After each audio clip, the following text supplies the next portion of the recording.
நம்ம ஆடி மாதத்துக்கு போட்ட விதைகள்லாம் முளைக்க ஆரம்பிச்சிருச்சு பாருங்கள். இது வந்து முள்ளங்கி விதை போட்டிருந்தேன். சரி ஒரு விதை இல்லைன்னா இன்னொரு விதை முளைக்கும், இன்னொரு விதை அப்படின்னு சொல்லிட்டு 3-4 போட்டு எல்லாமே முளைச்சிருச்சு. முன்னாடி பார்த்தீங்கன்னா முள்ளங்கி போட்டது ஒன்று கூட முளைக்காமல் வந்துதா, அதனால் 4, 3 அப்படின்னு போட்டேன். போட்ட விதை எல்லாமே முளைச்சிருக்கு முள்ளங்கி. பாருங்கள், முள்ளங்கி எல்லாமே முளைக்க ஆரம்பிச்சிருச்சு. அடுத்தது பார்த்திங்கன்னா அவரைக்காய். இது வந்து கொடி அவரை கிடையாது, செடி அவரை. 2 இடத்துல போட்டிருக்கேன் செடி அவரை. இது ஒரு செடி அவரை, இதுவும் வந்து முளைச்சி வந்துருச்சு. அடுத்தது பார்த்தா சொரக்காவும் முளைச்சி வந்துருச்சு. சொரக்காய் 3 போட்டோம், 2 முளைச்சிருக்கு, இன்னும் 1 முளைக்கல. அடுத்தது இங்கிட்டு பார்த்தா பீக்கங்காய் சொரக்காய் எல்லாமே போட்டாச்சு, எல்லாமே முளைச்சி வந்திருக்கு. ஓகே, வெயிட் பண்ணி பார்ப்போம் எவ்வளோ நாள் ஆகுதுன்னு கொடி வரத்துக்கு. இது பார்த்திங்கன்னா பாவக்காய் கொடி. பாவக்காய் வந்து சீக்கிரமாக போட்டதுனால அதுக்கு காய்க்கு வந்துருச்சு. சின்ன பாவக்காய் தான், நாட்டு பாவக்காய். இது ஒரு 3-4 வரைக்கும் இருந்துச்சு. காயெல்லாம் காட்டுறேன். பூ பாருங்க, பூவுக்கு வந்திருக்கு. எந்த அளவுக்கு கொடி ஓடி இருக்குது பாவக்காய். இந்த குரங்குக்கிட்ட எது வச்சோம்னாலும் இருக்கவும் மாட்டேங்குது, எல்லாத்தையுமே நோண்டி சாப்பிட்றது. மாதுளங்காயெல்லாம் பறித்து சாப்பிட்ருச்சு. இப்போ வந்து மாதுளங்காய் மறுபடியும் பிஞ்சு வச்சுருக்குது. இங்கே பாருங்கள், அதெல்லாம் வந்து கருவேப்பிலை செடி. இப்போ வச்சு ஒரு 3-4 மாதம் ஆகுது. நல்லா துளுத்து வந்திருக்கு கருவேப்பிலை செடி எல்லாம். இது ஒரு கருவேப்பிலை செடி. இந்த பக்கம் பார்த்திங்கன்னா எலுமிச்சங்கன்று, அப்படியே நம்ம சாப்பிட்டுட்டு போடுற எலுமிச்சம் கொட்டையை போட்டது வந்துருச்சு, முளைச்சி வந்திருக்கு. இந்த பக்கம் பார்த்திங்கன்னா எல்லாம் சீட்டா. இங்கிட்ட பார்த்தா செம்பருத்தி செடி. செம்பருத்தி பூ 2 பூ பூத்துருக்கு. இங்கிட்ட ஒன்று அங்கிட்ட ஒன்று பூ பூத்துருக்குது. அவ்வளோதான். இங்கிட்ட போட்ட விதைகள் எல்லாமே நமக்கு வந்துட்டு முளைச்சி வந்துருச்சு. பாருங்கள், மழை பெய்யவும் இதெல்லாம் நல்லா துளுத்து வந்திருக்குது. மாதுளம் செடி எல்லாத்தையுமே கட் பண்ணி விட்டேன். கட் பண்ணி விட்டதுலேருந்து மறுபடியும் துளுத்து வந்திருக்குது. எனக்கு முள்ளங்கி தான் இந்த தடவை வந்துட்டு ரொம்பவே ஆச்சரியமாக இருக்குது. போட்ட முள்ளங்கி விதை எல்லாமே வந்துருச்சு, முளைச்சி வந்துருச்சு. பாருங்கள், ஒரு விதை கூட பாக்கி இல்லை. எத்தனை விதை நான் போட்டனோ அத்தனை விதையும் வந்துருச்சு. இன்னும் பெருசாக வளர தான் நமக்கு நல்லாயிருக்கும். எங்கள் அம்மா கிட்ட கேட்டேன், பிடுங்கி வேறு இடத்துல வைக்கலாமாம்மா, இத்தனை வந்திருக்கே அப்படின்னேன். பிடுங்கினோம்னா அது செத்து போயிடும், எதுவும் வராது அப்படின்னாங்க. சரி ஓகே, எது வருதோ வரட்டும், அவ்வளோதான். அதுக்கப்புறம் நம்ம என்ன பண்ண முடியும். அடுத்தது இங்கே பார்த்திங்கன்னா கற்பூரவள்ளி செடி. இது ஓமவள்ளி செடின்னும் சொல்லுவாங்க. சளிக்கு இது நல்லது. சளிக்கு வந்துட்டு கஷாயம் வச்சு நம்ம குடிக்கலாம். அடுத்தது பார்த்திங்கன்னா புதினா வந்து வீட்டில் சமைச்சிட்டு அந்த கோம்பை வந்து ஒடிச்சு வச்சுட்டு நம்ம இதை மட்டும் கட்டையை மட்டும் வைப்போம் பார்த்திங்களா, வச்சு துளுத்து வந்திருக்குது. பாருங்க, ஒன்று இது வந்து இந்த இதில் தான் வச்சுருக்கேன். அடுத்தது இங்கிட்டு பாருங்கள், கத்திரிக்காய் செடி வச்சு ஒரு மாதிரி வெள்ளை வெள்ளையாக வரவும் கட் பண்ணி விட்டேன். இப்போ மழை பெய்யும், மழைக்கு நல்லா துளுத்து அப்படியே எவ்வளோ செழிப்பாக வந்திருக்குன்னு. நல்லா பூ பூக்க ஆரம்பிச்சிக்கிச்சு, பூவுக்கு வருது. ஆனால் குரங்குக்கிட்ட இதை வந்து காப்பாற்றுறது தான் பெரிய விஷயமா இருக்குது. பிஞ்சு வந்துருச்சு அப்படின்னா பறித்து எல்லாத்தையும் ஒன்றும் இல்லாமல் ஆக்கி விட்றது. இந்த பக்கமும் சீத்தா வச்சுருக்கேன். சீத்தா கன்று நல்லா வளர்ந்து வந்திருக்குது பாருங்கள். இங்கிட்டு ஒரு கத்திரி செடி இருக்குது. எல்லாமே இப்போ தான் துளுத்து வந்திருக்கு. இன்னும் 1 மாதத்தில் எல்லாமே காய்க்கு வர ஆரம்பிச்சிரும். பிஞ்சுக்கு ரெடி ஆகுது எல்லாம் இன்னும் பூவுக்கு. அடுத்து இங்கிட்ட ஒரு கருவேப்பிலை செடி. இங்கிட்டு மாதுளை. இதுதான் வந்து மாதுளை ஒரு 5-6 மாதுளை இருந்தது. அது மாதுளை எல்லாத்தையும் குரங்கு வந்து வேட்டையாடிடுச்சு. மறுபடியும் வந்து கட் பண்ணி விட்டு மறுபடியும் இப்போ வந்து பூவுக்கு வருது, மொட்டுக்கு வருது. பாருங்கள், இந்த அளவுக்கு வந்து மொட்டு இருக்குது. இந்த பக்கமும் எல்லாமே மொட்டாக இருக்குது. இது என்ன காய் வரத்துக்கு முன்னாடியே சாப்பிட்றதா என்னன்றது தெரில. குரங்கு சாப்பிட்ட மிச்சம் தான் நமக்கு. அடுத்த இங்கிட்ட பார்த்திங்கன்னா முல்லைப்பூ கொடி. முல்லைப்பூ நல்லா கட் பண்ண நல்லா துளுத்து வளர ஆரம்பிச்சிருச்சு. இதை வந்து மாடிக்கு ஏற்றி விட்ருக்கோம். முல்லைப்பூ பாருங்கள் எந்த அளவுக்கு போயிருக்கு அப்படின்ட்டு. நமக்கு டெய்லியும் தலைக்கு பூ வைக்கிறதுக்கு பூ வந்துடுது நமக்கு. அடுத்தது பார்த்திங்கன்னா இதை டெல்லி கனகாமரம்னு சொல்லுவாங்க. இந்த கனகாமரம் அப்படியே சுற்றிலும் ரவுண்டாக வச்சு விட்ருக்கேன், இந்த முல்லைப்பூ செடிக்கும் சுற்றிலும். அடுத்ததாக இங்கே சந்துக்கு வந்தோம்னா அது வந்து முன்னாடி பக்கம் உள்ளது. இது சைடில் சந்தில் இருக்கிறது கனகாமரம், மஞ்சள் கனகாமரம். இது எல்லாமே மஞ்சள் கனகாமரம். குரங்கு நாஸ்தி பண்ணி விட்டுருச்சின்னு சொன்னேன் பார்த்தீங்களா. இந்த முருங்கை மரத்தை பாருங்கள் எந்த அளவுக்கு ஒடிஞ்சு கிடக்குன்னு. இது எல்லாத்தையுமே ஒடிச்சது குரங்கு தான், ஒன்றும் இல்லாமல் ஆக்கி விட்டுருச்சு. இங்கே வச்சுருந்த பாவக்கொடியெலாம் பாருங்கள் பிச்சு விட்டு பாதி காஞ்சி போயிடுச்சு, ஒன்றும் இல்லாமல் போயிடுச்சு.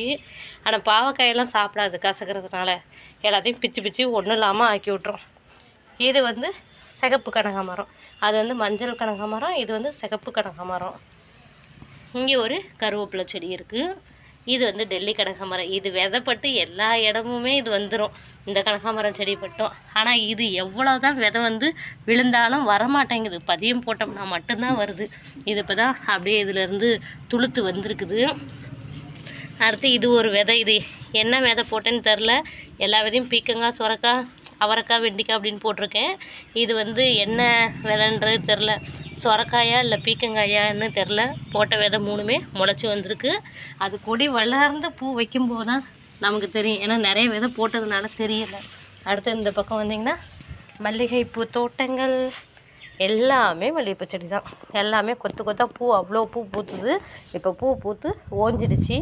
ஓஞ்சதையும் மறுபடியும் வந்து மலைக்கு துளுத்து வந்திருக்கு. இனிமேல் தான் மொட்டுக்கள்லாம் வைக்கும். காலையில் ஒரு 5 பூ இருந்தது, பறித்து சாமிக்கிட்ட வச்சாச்சு. 5 பூவையும் என் கண்ணில் தென்படாமல் இங்கே ஒரு பூ இருந்திருக்கான். இவளை மட்டும் விட்டுட்டேன், அவளையும் இப்போ நம்ம இது பண்ணிக்கலாம். ஒரே ஒரு பூ தவறி இருந்திருக்கு. அடுத்தது இங்கெல்லாம் மொட்டு கொஞ்சம் கொஞ்சமாக இருக்குது, இப்போ தான் மொட்டு வைக்க ஆரம்பிச்சிருக்கு. 2 சீசன் முடிஞ்சிருச்சு. அடுத்தது 3ஆவது பட்டம். அடுத்து இங்கே பார்த்திங்கன்னா எலுமிச்சை செடி. எலுமிச்சை செடிக்கு என்ன தான் ஆகுதுன்றது தெரியல, நல்லா ஃப்ரெஷ்ஷாக துளுத்து வருது. அதுக்கப்புறம் பார்த்திங்கன்னா பாருங்கள், குச்சி குச்சி குச்சாக இருக்குது. ஒரு பூச்சி ஒன்று, பச்சை கலர் பூச்சி ஒன்று வந்து அப்படியே இலையை சூழ்ந்துருது, இலை ஃபுல்லாகவே சுருண்டு போயிடுது. அதுதான் கடிச்சு கடிச்சு வைக்குதுன்னு நினைக்கிறேன். இந்த மாதிரி வருதா. அப்புறம் மழை பெஞ்சதையும் எல்லாமே துளுத்து வளர ஆரம்பிச்சிடும். இந்த பாருங்கள், சொன்ன மாதிரி இந்த இலை வந்து சுருண்டு இருக்கா, இதுக்குள்ளார பூச்சி கண்டிப்பாக இருக்கும், அந்த பச்சை கலர் பூச்சி. அது வந்தால் அந்த இலைகள்லாம் சாப்பிட்ரும் போல், அது மாதிரி இருக்குது. இனிமேல் மழை பெஞ்சதுன்னா நல்லா துளுக்க ஆரம்பிச்சிடும். இது ஒரு மல்லிகைப்பூ, குண்டு மல்லி தான் இது. பாருங்கள் எவ்வளோ அடுக்கு லேயர். இதுவும் அது மாதிரி குண்டு மல்லி தான். இந்த பக்கம் வந்தீங்கன்னாக்கா தூதுவளை செடி. தூதுவளை செடிலாம் நிறையா வந்து கட் பண்ணி விட்டுறேன், நமக்கு தேவைக்கு இருந்தால் போதும் அப்படின்னு கட் பண்ணி விட்டாச்சு. இது ஆரஞ்சு பழம் செடி சாப்பிட்டுட்டு போட்ட கொட்டையிலேருந்து முளைச்சது. ஆனால் இப்போ 1 வருஷம் ஆகுது, அது துளுக்குது காயுது, துளுக்குது காயுது, இந்த லெவல்லையே தான் இருக்குது. அது பெருக்கவும் இல்லை, காயவும் இல்லை, அப்படியே இருக்குது. அதனால் விட்டுனேன். அது வளர்ந்தாலும் சரி, வளராமல் அப்படியே இருந்தாலும் சரி, அதை டிஸ்டர்ப் பண்ண வேணான்னு விட்டாச்சு. மாதுளஞ்செடி ரொம்ப பெருசாக அடர்ந்து வந்தது, எல்லாத்தையும் கட் பண்ணி விட்டு அதுக்கப்புறம் கட்டி வச்சாச்சு. அதனால் அப்படியே வளர்ந்துக்கிட்டு வர்றான். இங்கிட்டு பார்த்திங்கன்னா மிளகாய் செடி. இது வந்து சின்ன மிளகாய் செடி, காட்டம் அதிகமாக இருக்கும். எல்லாத்தையும் வந்து கொஞ்சம் ஒரு மாதிரியாக வந்ததெல்லாம் கட் பண்ணி விட்டேன். கட் பண்ணதுலேருந்து துளுத்து வந்திருக்குது. இனிமேல் வந்து பூவுக்கு வர ஆரம்பிக்கும் இது எல்லாமே. அடுத்தது பார்த்திங்கன்னா பசலைக்கீரை தண்டு பாருங்கள் எந்த அளவுக்கு இருக்குன்னு. பூ ஒரு பட்டம் பூத்துது, பூத்துட்டு ஓஞ்சி இன்னுமேட்டுக்கு வந்து புதிய தலையெல்லாம் வர ஆரம்பிச்சிருக்கு. ஒரே ஒரு செடி தான், அதில் வந்து எத்தனை பிரான்ச்சஸ் இருக்குது பாருங்கள், கிளைகள். அந்த கனவுக்கு கனவு மறுபடியும் வந்திருக்கு. இதை நம்ம வந்து கிள்ளி தனியாக வச்சோம்னாலும் இது வளர ஆரம்பிச்சிடும். இதுதான் நார்மலாக நம்ம எப்பயும் வைக்கிற மல்லிகைப்பூ, நார்மலான மல்லிகைப்பூ. இதுவும் மொட்டுக்கு வர ஆரம்பிச்சிருக்கு. இங்கிட்ட வந்து துளசி கன்று இருக்குது. இங்கேயும் ஒரு கருவேப்பிலை கன்று, பக்கத்தில் கருவேப்பிலை கன்று அப்படியே வச்சிடுறது வரட்டும்னு. இங்கே ஒரு சீத்தா செடி. எனக்கு சீத்தானா ரொம்ப பிடிக்கும், அதனால் 3-4 இடத்துல சீத்தா செடி வச்சுருக்கிறேன். நல்லா வளர்ந்து இந்நேரம் இது காய் காய்ச்சிருக்கணும். 3-4 தடவை வளர்ந்து வரும்போது இந்த குரங்கு நாஸ்தி பண்ணி வச்சுருது. கிளையோடையே நல்லா முறிச்சு விட்ருது. இதெல்லாம் பார்த்திங்கன்னா இந்த இடத்துல இருக்கிறதெல்லாம் முறிஞ்சு மறுபடியும் வர ஆரம்பித்தது தான். இதுலேயே இதோடையே கட் பண்ணி ஏறி குதிக்கிறது உடஞ்சிருது. இதே மாதிரியே தான் ஆயிடுச்சு. 2 வருஷம் ஆச்சு சீத்தா வச்சு. நமக்கு இந்த அளவுக்கு வளர்ந்து வந்திருக்கு. இனிமேல் தான் வந்து பூ வைக்கும். இன்னும் ஒரு தடவை மழை பெஞ்சதுன்னா நமக்கு நல்லா பூ வச்சு காய்க்கு வர ஆரம்பிச்சிரும். பாருங்க, நம்மளுடைய முருங்கை மரம் தான் இந்த அளவுக்கு உடச்சி இந்த குரங்கு ஒன்றும் இல்லாமல் ஆக்கிடுச்சு. என்ன பண்ண முடியும், துளுத்து வளருது, மறுபடியும் துளுக்கட்டும். அது சாப்பிட்ட மிச்சம், அது உடச்சி போட்ட மிச்சம் தான் நமக்கு அப்படின்ட்டு போயாகுது.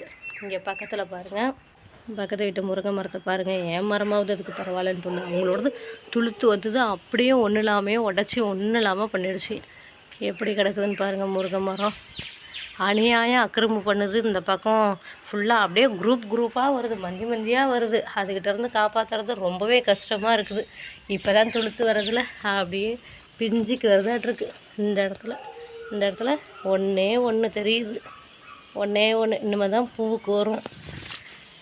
பார்ப்போம் எந்த அளவுக்கு அது விட்டு வச்சுருக்குன்னு. அது சாப்பிட்ட மிச்சம், அது உடச்ச மிச்சம்தான் நம்ம சாப்பிட முடியும்.